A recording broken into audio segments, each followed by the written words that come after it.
Hi general English part பியில் ஒரு டாப்பிக்காக நம்ம பார்த்துட்டு வந்துட்ருக்கோம். இன்றைக்கி இந்த போயம் செக்ஷனில் the house on Elm Street இந்த லெசன் வந்து நம்ம பார்க்க போகிறோம். The house on Elm Street written by Nadia Bush. அவங்களோட ஆத்தர் டீட்டெயில்ஸ் வந்து கீழே கொடுத்துருக்காங்க. நான் ஆத்தர் டீட்டெயில்ஸ் எல்லாமே தனியாக ஒரு வீடியோவாக கொடுக்குறேன். ஸோ இந்த வீடியோவில் நான் எக்ஸ்பிளைன் பண்ணலை, தனியாக அதுக்குன்னு ஒரு செப்பரேட்டாக ஒரு வீடியோ வந்து நான் கொடுக்குறேன். ஃபர்ஸ்ட் பார்த்தோம் அப்படின்னா இந்த போயம் வந்து நம்ம பார்த்துடலாம். இந்த போயம் வந்து சிம்பிளாக எதை பற்றி இருக்கும் அப்படின்னு சொல்லணும்னா, ஒரு வீடு இருக்குது. அந்த வீடு வந்து பார்த்தோன்னா அது வந்து ஒரு மிஸ்டீரியஸான ஹவுஸ் அப்படின்னு வந்து சொல்லலாம். ஸோ அந்த ஹவுஸை பற்றி ஒரு சின்ன போயம் வந்து இதில் கொடுத்துருக்காங்க. First, it sat alone, what happen there is still today unknown. அந்த வீடு வந்து தனியாக இருக்கும். அங்கே வந்து என்ன நடக்குது அப்படிங்கிறது இன்னைக்கு வரைக்கும் யாருக்குமே தெரியாது. It is a very mysterious place and inside you can tell it has a ton of space, but at the same time it is bad to the bone. மிஸ்டீரியஸான பிளேஸ், ரொம்ப ஒரு பயங்கரமான ஒரு பிளேஸ். ஆனால் வந்து சொல்லலாம், நீங்கள் பார்த்தீங்க அப்படின்னா கண்டிப்பாக சொல்ல முடியும், it has a ton of space. அங்கே வந்து ரொம்ப பெரிய ஸ்பேஸ் வந்து இருக்கும், ரொம்ப பெரிய ஒரு பிளேஸ் அது. But at the same time it is bad to the bone. ஆனால் வந்து அங்கே அதை பார்த்தோம் அப்படின்னா நம்மளுக்கு வந்து ஒரு மாதிரி பயமாக இருக்கும் அந்த இடத்த பார்க்கும்போதே அப்படின்னு வந்து சொல்கிறாங்க. At night, the house seems to be alive. Light flickers on and off. I am often tempted to go to the house to just take a look and see what is real about, but fear takes over me. ஆனால் வந்து அந்த night டைமில் அந்த வீட்டை பார்க்கும்போது அது உண்மையாகவே இருக்கிற மாதிரியே இருக்கும். ஏன் அப்படின்னா அங்கே வந்து லைட் பார்த்தோன்னா ஆஃப் பண்ணி ஆன் ஆகிற மாதிரி இருக்கும். ஆனால் எனக்கு டெம்ப்ட் ஆகும், அதாவது எனக்கு அதை போய் பார்க்கணுன்னு தோணும் அந்த வீட்டை. To just take a look and see what is really about. உண்மையாகவே அங்கே என்ன தான் நடந்துட்டுருக்குன்னு ஒரு தடவை எனக்கு பார்க்கணுன்னு தோணும். But fear takes over me. ஆனால் எனக்கு பயம் வந்து பயங்கரமாக இருக்கும். ரொம்ப அந்த பயமே என்னை வந்து போக விடாமல் பண்ணிடும் அப்படின்னு வந்து சொல்கிறாங்க. I drive past the house almost every day. The house seems to be a bit brighter. On this warm summer day in May, it plays with your mind. To me, I say it is one of a kind.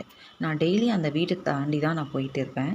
But அந்த வீடு பார்க்குறதுக்கு இன்னும் கொஞ்சம் பிரைட்டாக தான் இருக்கும். எதனால அப்படின்னா அந்த சம்மர் டைமில் அந்த சன்லைட் படுறங்காட்டி அந்த வீடு இன்னும் கொஞ்சம் பிரைட்டாகவே தான் இருக்கும். It plays with your mind. To me I say it is one of a kind. So அந்த வீட்டை போய் பார்க்கணும் அப்படின்றது வந்து ஒன் ஆஃப் த தாட்டாக எனக்குள்ளே அது வந்து இருந்துக்கிட்டே தான் இருக்கும் அப்படின்னு வந்து சொல்கிறாங்க.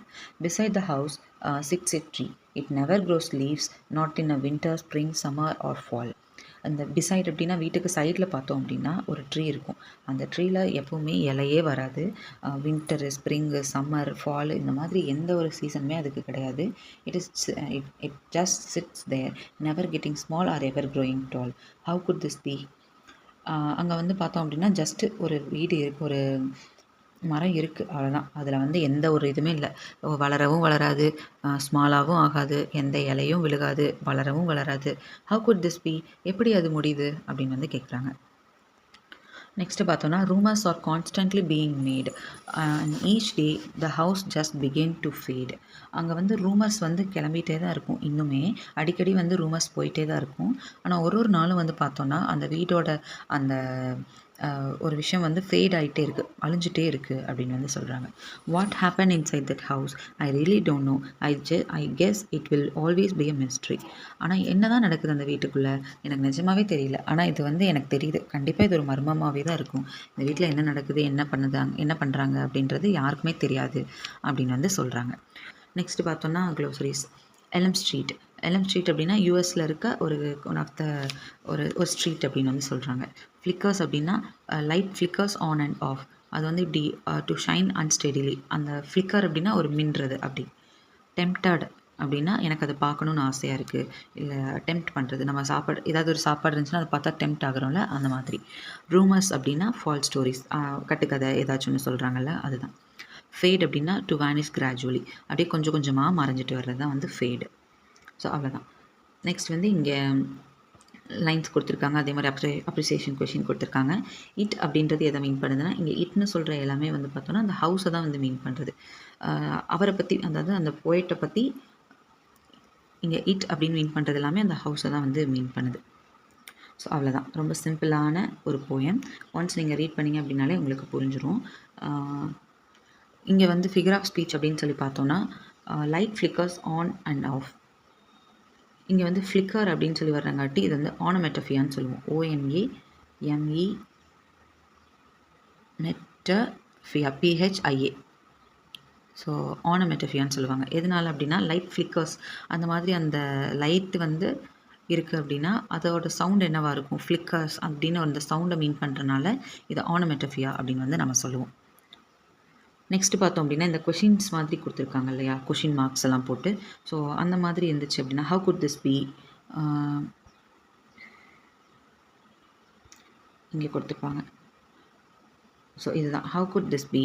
அண்ட் இன்னொன்று என்னென்னா what happen inside that house அப்படின்னு சொல்லிட்டு இன்னொரு லைன் இருக்குல்ல. ஸோ இந்த 2 லைனுமே வந்து பார்த்தோம்னா ரெட்டாரிக்கல் கொஷின் அப்படின்னு வந்து சொல்லுவாங்க.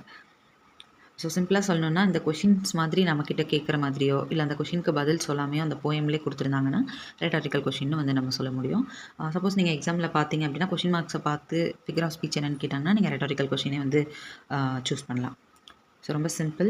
ஒன்ஸ் நீங்கள் ரீட் பண்ணிங்க அப்படின்னாலே சிம்பிளாக புரியக்கூடிய ஒரு போயம் தான். வேறு ஏதாவது டவுட் இருந்துச்சு அப்படின்னா மறக்காமல் கமெண்ட் செக்ஷனில் சொல்லுங்கள். தேங்க்யூ.